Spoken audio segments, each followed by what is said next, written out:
My investments have grown over $60,000, and that is something that I am incredibly proud of. We're going to talk about it today. And what does that look like? How much do I actually have invested in the stock market? Well, it's over $200,000. I will give you the exact number later in the video. We're going to go through each and every one of my Wealthsimple investing accounts, and I'll tell you to the cent what I have in there. I'm really excited to get into it. It feels scary, but I filmed a video when I hit $100,000 invested. I filmed one when I hit $150,000 invested. So I'm excited to do 200K now.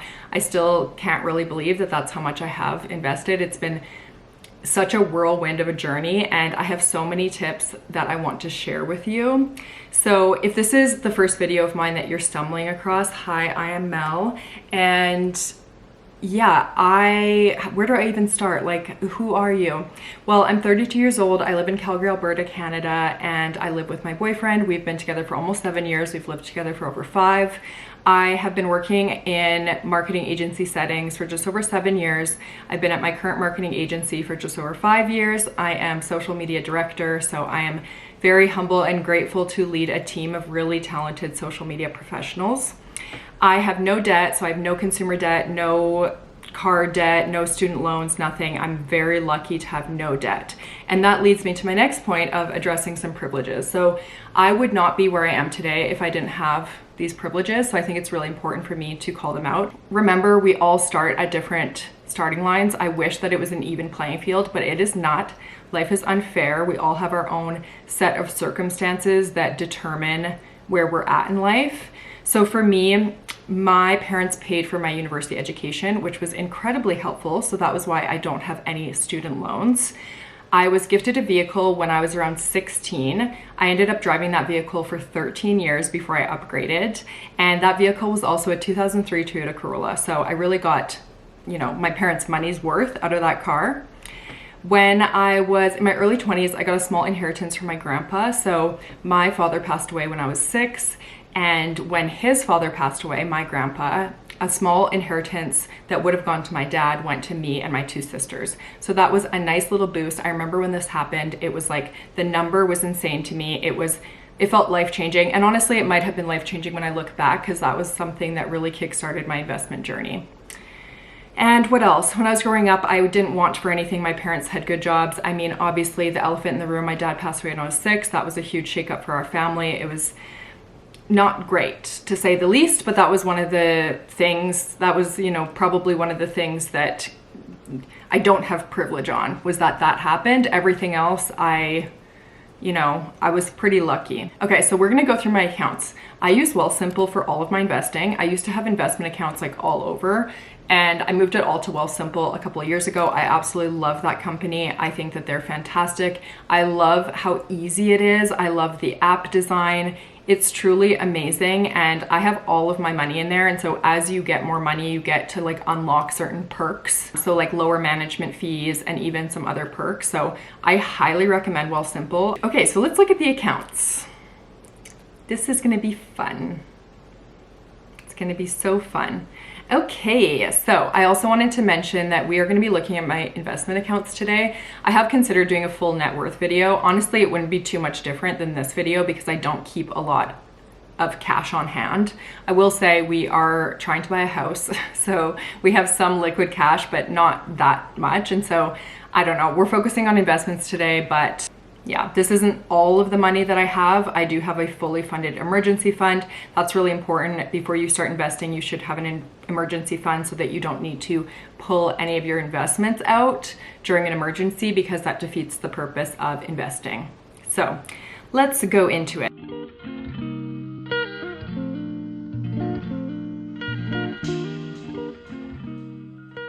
I live in Canada. We have 3 really helpful accounts, the TFSA, the FHSA, and the RRSP. So I use all 3 of these accounts. I have been investing in my TFSA since I was a teenager, my RRSP since I started working in the corporate world, and my FHSA a couple of years ago. As soon as it came out, I started putting money in there. So I'm really excited to use this for my first home purchase. So let's go through it.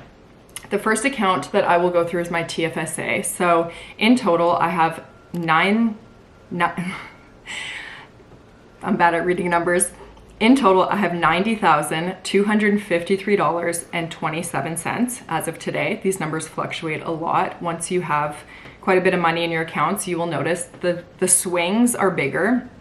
So I have two accounts here. Basically, for 6+ years, I was using a robo-advisor with Wealthsimple. So this was a managed account. And just a couple months ago, I decided I wanted to go out on my own and do self-directed investing. So that's why I have two accounts here. One of them is a managed account, and that account has $88,979.55. You can see here that this is up 43.9% all time, which is very good. My other TFSA that I just opened a couple months ago, this is self-directed, so I'm just investing in ETFs here myself. I have $1,273.73. So that's it for the TFSA. And then going on to my FHSA, this one is doing pretty well as well. So I just have the one, it's managed. I am planning to spend this money pretty soon, so I'm just leaving it as it is. I have $29,141.98. This is up around 22% all time, which is also pretty good.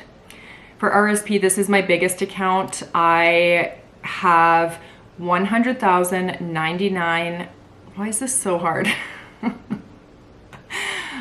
$101,998.22, and that is up around 40% all time. And then my RRSP that is self-directed that I just opened up has $3,328.89, and that is just up 3% because I basically just started the account.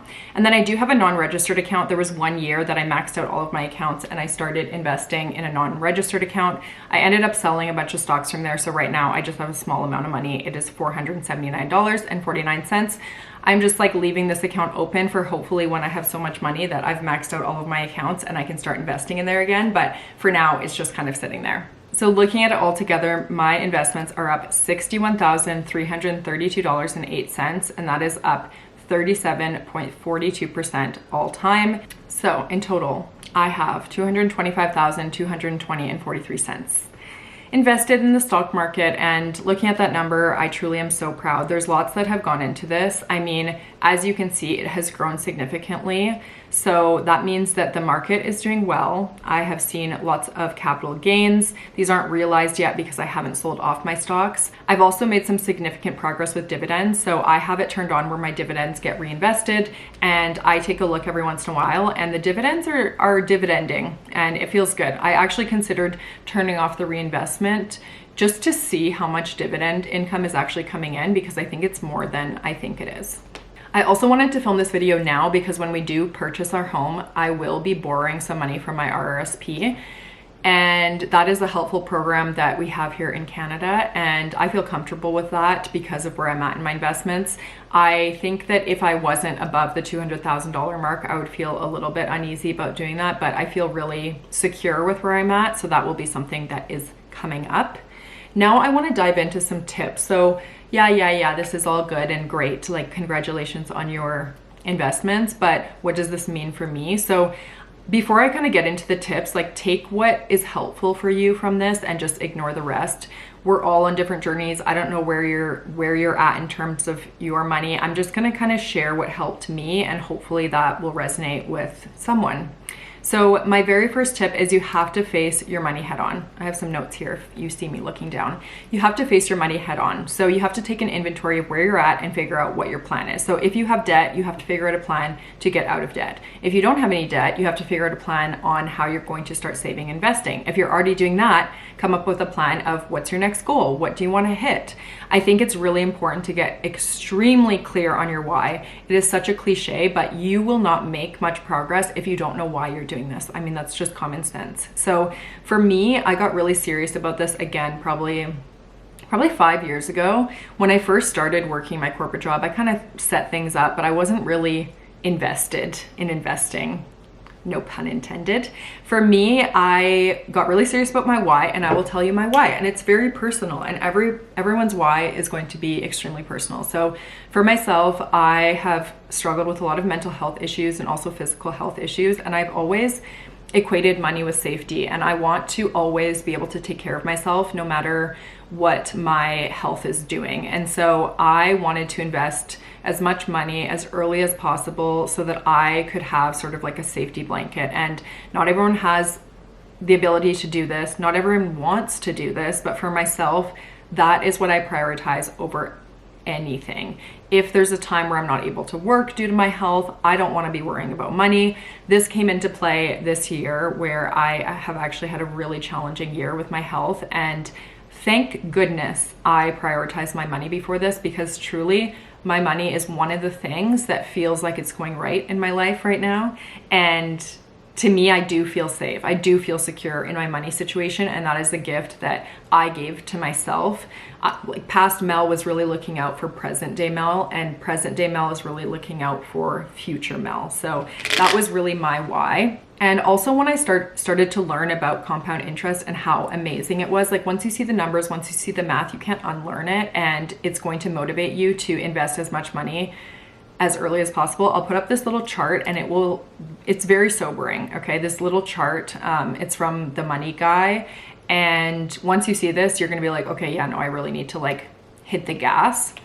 My next tip is to set it and forget it. So out of the $200,000 that I invested, most of it came through auto investments. And what I mean by that is every time I get paid, automatically some money goes into my investment accounts and gets invested. So I don't even see the money. Basically, it goes in, it goes out. And that is really helpful so that you have a baseline number of how much gets invested every month. I would recommend doing this based on a percentage of your income. So just know if you want to be investing 10% of your income to 15%, calculate that number and then set up your auto investments. This is really going to help you because it is just running in the background and you don't have to do much. The only thing that you have to do is don't turn off the auto investments. What I would do is start slow and work your way up. So if you're new to investing and you aren't really too sure how much money you can put away, start with having $50 of your paycheck go into investments. And then once you're comfortable with that, bump it up to $100. And then just keep going until it feels a little bit uncomfortable and that you're like, oh, that feels, not that you can't pay your bills, but that like it's your paycheck is getting really tight, your margins are getting really tight, and that is going to really set the foundation for your investment. So I would view this as the foundation, and then there's lots of sort of like bonuses that are going to boost your investments, and we will get into that in later tips. And if you're like, Mel, where do I get this money to invest? Well, that's where you have to see how much money is going out and how much money is coming in. A lot of us know exactly how much money we make, but a lot of us don't know how much money is actually going out every month, which is why I would recommend tracking your expenses. So I've been tracking my expenses since I think 2021. I know every single dollar that I have spent on anything in those years. So I can pull up like my averages of how much I spend on groceries on average a month for the past like 5 years. It's very helpful information. Let's say you're bringing in $4,000 a month, but your expenses are on average $3,800 a month. Well, that only gives you $200 to play with. And so you're probably not going to be able to invest that much money. So you really want to see where your money is going, and you need to free up some money for investments somewhere. So you may have to go through your budget and cut some things out. Another option would be to consider a side hustle. So I know that this is not feasible for everyone. And some of us, like, you know, we're already burnt out at our regular job. Maybe you have kids, maybe you have a lot of responsibilities, but do consider a side hustle. For me, I have a really great side hustle. I'm going to be honest. I do content as you're watching right now. And I've been creating content on Instagram specifically for like 10 years. I also do content on TikTok and on YouTube. I do brand deals like, I don't know, pretty infrequently, maybe like once every quarter or like 2 brand deals per quarter, but I will say they pay really well. And whenever I get that money, because I rely on my full-time job for paying my bills, whenever I get that money from brand deals, I'm able to pretty much invest the whole thing. And that is what really gives my investments a boost. A couple $100 extra a month can really make a difference for your investments. So even if this is like a very small side hustle income, it is worth looking into. And even if you don't have a side hustle, if you receive a gift of like, you know, $25 from your grandma or $100 from selling something on Facebook Marketplace, I would highly recommend you add to your investment. So on top of the auto investments, I want you to be adding into your investments. I want you to be like feeding them. I want you, like sourdough starter, you're just continuously feeding it. And so it's basically just this machine that is working, and it's always working in the background, literally even when you sleep, and it's amazing, and you will notice it snowball. And with that in mind, time in the market is more important than timing the market. So you don't have to worry about when you're buying into the market. That has been debunked, that no one can time the market. We all don't know what it's going to do, but time in the market is most important. And so get your money in as quick as you can. This is going to snowball because of compound interest, as I mentioned earlier. So your job is to start the momentum and to push the snowball down the hill. And then when you're on the hill, you want to be throwing snow at the snowball. So it's just like picking up, picking up, picking up. I don't know why I'm saying these weird analogies, but it helps me when I think about it. So you just want to like start the snowball and then keep tending to it, if you know what I mean. The next thing is you have to prioritize your investments over your wants. So I've never purchased a designer purse. A lot of people in my life, a lot of my peers have multiple designer purses. Am I jealous? Yes. Do I have the money to buy myself one? Yes. But the $3,000 that I would spend on a purse is $3,000 that I'd be missing out on investing. And that $3,000 is going to be worth a lot more in 30 years. And so you have to prioritize that. We're in this age of like Instagram where you see people taking luxury vacations. They live in luxury apartments. They're buying new clothes every single week. You don't know what their bank accounts look like. They could be rolling in the dough. They could be putting things on credit with not knowing how they're going to pay for it. We have no idea, and you have to make choices for yourself. So you have choice with what you do with your money. You can buy material items, or you can put money into investments, or you can do a bit of both, which is what I like to do. There is a lot of things that are outside of your control, but there is also a lot that is in your control, and that is deciding what to do with your money that is discretionary. The last tip is be patient. It takes time. I know that it seems like, you know, maybe you've been watching me for a couple of years and then like, poof, she's got $200,000 invested. It's like, this has been building for so long. Even before I got serious with investing, I was saving a bunch. Like I was always putting away money. I started working when I was 12 years old. I convinced my mom to let me get a job. Nowhere would hire me because you had to be 13. So I got a job working at the farmer's market, and they paid me cash under the table. I ran a very successful babysitting business. I've always had this like drive and this fire in me to be entrepreneurial, to be resourceful, to earn money where I can, when I can. And you just have to be patient with yourself and your journey, and don't underestimate what can happen in 5 years. My financial situation is like night and day from 5 years ago. If you get serious, you can make so much progress. And I'm gonna tell you some resources that will help you make that much progress. Obviously, hopefully you learned some stuff in this video, but again, I'm not a financial advisor. I feel like this video, I'm talking more about like mindset, you know, but you should learn some hard skills, and I will give you recommendations for that. Okay, the very first book is I Will Teach You to Be Rich by Ramit Sethi. This is the book that really kicked things off for me. Like, it changed my life. If I could recommend one book to read, it would be this one. The second one is The Psychology of Money. And this one is also fantastic, and it really touches on the emotional side of money. Like, money is not just money. Money is our circumstances. Money is our emotions. Money is our thoughts and our feelings. And this book does a fantastic job of it. Those are the two books that I would recommend. There's a ton. So I would say, like, I've been reading a bunch too to try and find the ones that I like really recommend. And for now, those two are the ones that I feel comfortable with recommending. I will list all of them in the description. And then for podcasts, there's lots of good ones as well. So I would listen to the Friends That Invest podcast. It used to be called Girls That Invest. And this is also one that is so inspiring. It's educational, you'll learn a bunch, but it's also very inspiring. Like, the host, she shared that she made over $200,000 in growth in her investments this year. Like, her investments grew by $200,000. Like, I have $200,000 total invested. She grew her investments by that amount just this year alone. So I would highly recommend checking out the Friends That Invest podcast. Another podcast that I absolutely love and I love supporting because they are local, the hosts are local to my area. The podcast is called Money Feels. It is these two financial influencers that are my absolute favorite, Alyssa and Bridget. And they, again, talk a lot about the mindset behind money, but they're very real. They talk about running businesses. They talk about being moms. They talk about relationships, and they give you a lot. Like, if you're a nosy person, like, they will give you some content to work with, and they're just fantastic. And I think that they're doing amazing work.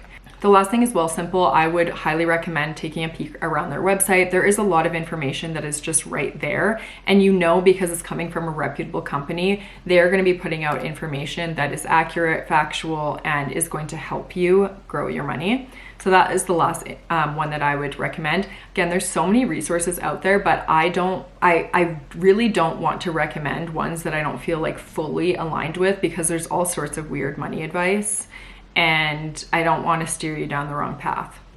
The last thing I'm going to touch on is videos like this.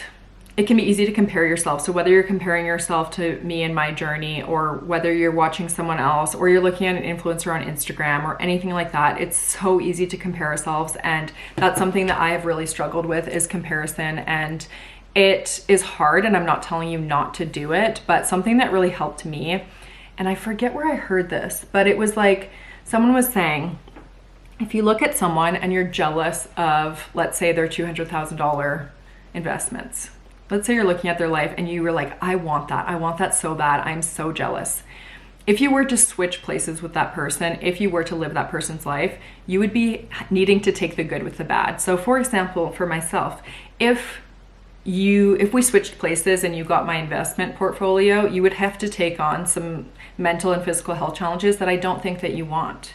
And so sometimes we have parts of our life that is going really well, and for me right now it's my money, and other parts where it's not going so well and you have more challenges. And every person has this. Every person has stuff that's going on in their life that is positive, and other stuff that's extremely challenging. And often, because of social media, you only see the positives.